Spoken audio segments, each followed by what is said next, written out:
to our Plan 40.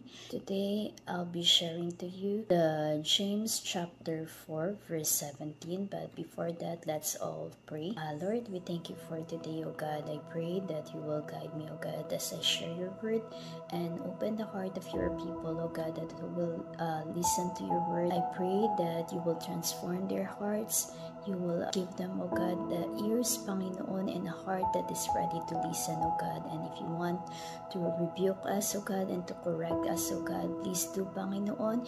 Ikaw, Lord, ang kumilos, O God, as we share your word. Thank you, God. We glorify you. In Jesus' name we pray. Amen. Okay, so sabi dito sa James chapter 4, verse 17, so anyone who knows the right thing to do but does not do it, it is a sin for them. Diba? Kung alam daw natin kung ano yung tamang gawin at hindi natin ginagawa, ito ay kasalanan. So, etong verse po na to is naging devotion namin sa home office with Daddy Paz na nakaraan. And na-share ni Daddy yung the sin of omission. So, ano nga ba yung sin of omission? So, sabi dito, sin of omission is a sin that takes place because of not doing something that is right. While yung isa naman is a sin of commission, ito yung mga bagay na alam natin mali pero patuloy natin na nagagawa. For example, lying, idolatry, stealing, yung mga ganon, yung mga aware tayo na kasalanan yon. While sin of omission ay yung mga bagay na alam nating tama pero hindi natin ginagawa. Katulad ng pananalangin, praying, sharing the gospel of God, sharing the word of God to others, and yung pagtatama sa mga bagay na alam mong mali, but you are not standing for the truth. So, in James chapter 1, verse 22 then, it says there, he pleads that we be doers of the word and not hearers only. Okay? So, dito sa James nga rin, sinabi din dito na kailangan tayo is yung mga doers of the word, not just the hearers. So, sa pag-aaral, diba, hearing brings knowledge to us, but in here, knowledge is useless if there is no action taken after learning it. So, if we properly follow God, knowledge cannot be the final step. So, hindi lang basta napakinggan natin, nakakuha tayo ng knowledge. Knowledge is nothing without us applying it. Hindi lang basta nalaman mo, narinig mo, but kailangan gawin mo at i-apply mo sa buhay mo. Siguro sa akin na yun yung mga totoong matalino. Kasi pag yung mga totoong may wisdom na nanggaling sa Panginoon. Kasi pag narinig mo yung salita ng Panginoon at hindi mo naman ginawa sa buhay mo, useless lang yung mga naririnig natin kasi wala naman tayong ginagawa or hindi naman natin na apply sa buhay natin, walang changes na nangyayari sa life natin. So, kaya pala minsan naisip ko din dito na nagko-question tayo na parang, Lord, di naman ako nagkakasala, pero bakit yung blessings nabablock pa rin? Ayun pala, kasi unaware tayo na may mga bagay pala na pinapagawa sa atin ang Lord. Di lang pala dapat iwasan mo yung mga bagay na mali, okay? Kundi gawin mo rin yung mga bagay na alam mong tama, okay? So again, hindi lang basta umiwas ka sa mali or gawin mo rin yung mga bagay na alam natin tama. So if right now, si Lord is nangungusap sa'yo or may pinapaayos siya sa buhay mo, may mga bagay na pinapagawa sa'yo si Lord na alam mo, ayun yung tama, then do it. Kasi sabi nga dito, not doing what is right is still a sin.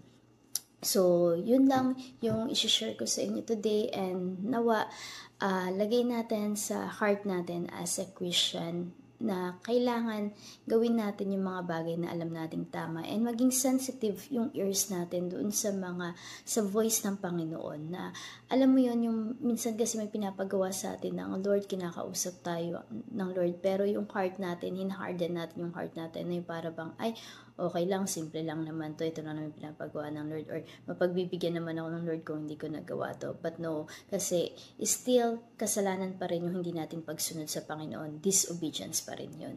Yung nga, delayed obedience is disobedience. So, lalo na kung hindi tayo sumunod sa Panginoon, lalong disobedience yun. Okay, so sa atin, as a Christian, matuto tayong makinig, maging sensitive doon sa pinapagawa sa atin ng Panginoon and gawin natin yung mga bagay na alam nating tama iayos natin sa buhay natin. So yun lang, and let us all pray. Lord, maraming salamat for your word today, and we believe, O God, na ikaw yung kumikilos sa puso namin, O God. And I pray, Lord, sa bawat isa sa amin, especially to all the leaders, Lord God, of LCC, that you will continuously, O Lord God, change our heart, O God. Kung may mga bagay ka na pinapagawa sa amin, Lord, mga bagay na pinaiiwasan sa amin, O Lord God, yung mga mali, Panginoon, iayos mo, God, yung puso namin. At ganun din kung may mga bagay, O God, na pinapagawa ka sa amin na tama, Lord, nawa sumunod kami, Lord, na nawa, Panginoon, gawin namin yun, O God. And Lord, I pray for our church. Ikaw yung patuloy na kumilos, O God, sa Livestream City Church, na we know, O God, that we are praying for the building, O God, our own building. And ganun din, O God, yung lugar sa Kabalan. Ikaw, Lord, yung magpo-provide ng lahat, O God. Lord, ikaw ang nagtayo ng LCC, O God, and ikaw din, O God, magpo-provide ng lahat ng pangangailangan namin. You've been so good to us, O Lord God, and yung heart namin, O God, expectant for more of you, more miracles, O God, na papakita mo sa LCC, O God, and especially to our pastors, continue to bless them, O God, guide them, O God, and ganun din, Panginoon, that they will experience, O Lord God, yung goodness, Panginoon, yung blessings, O God, ng lahat na pagpapagal nila sa inyo. And Lord, ganun din sa bawat isang mga leaders, I pray, O Lord God, that you will bless them, O God, bless us, Panginoon, bless every works of our hands, O God, and even to our home office, yung mga ginagamit mo, O God, mga CEO sa home office, O God, and even our mga clients, O God, sa home of mag-hold, O God, mag-protect sa mga crops na meron kami, and guide us, O God, na gawin lang namin, Panginoon, yung mga bagay na nakalulugod sa iyo. Salamat, Lord, and continue, O Lord God, na ikaw, O God, yung mag-ayos ng buhay ng bawat isa sa amin. And I speak blessings, O God, be upon us, O God, sa lahat na nakikinig ng salita mo, pagpalain mo, O God, ikaw ang kumilos, Lord, hindi lang sa amin, kundi pati sa pamilya namin.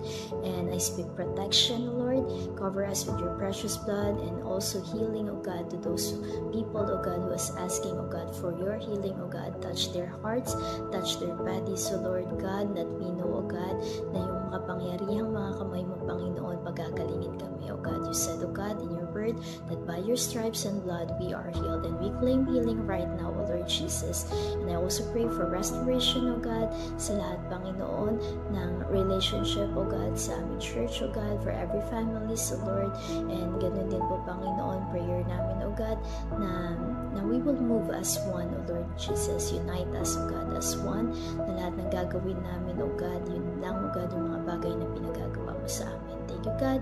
We glorify your name. In Jesus' name.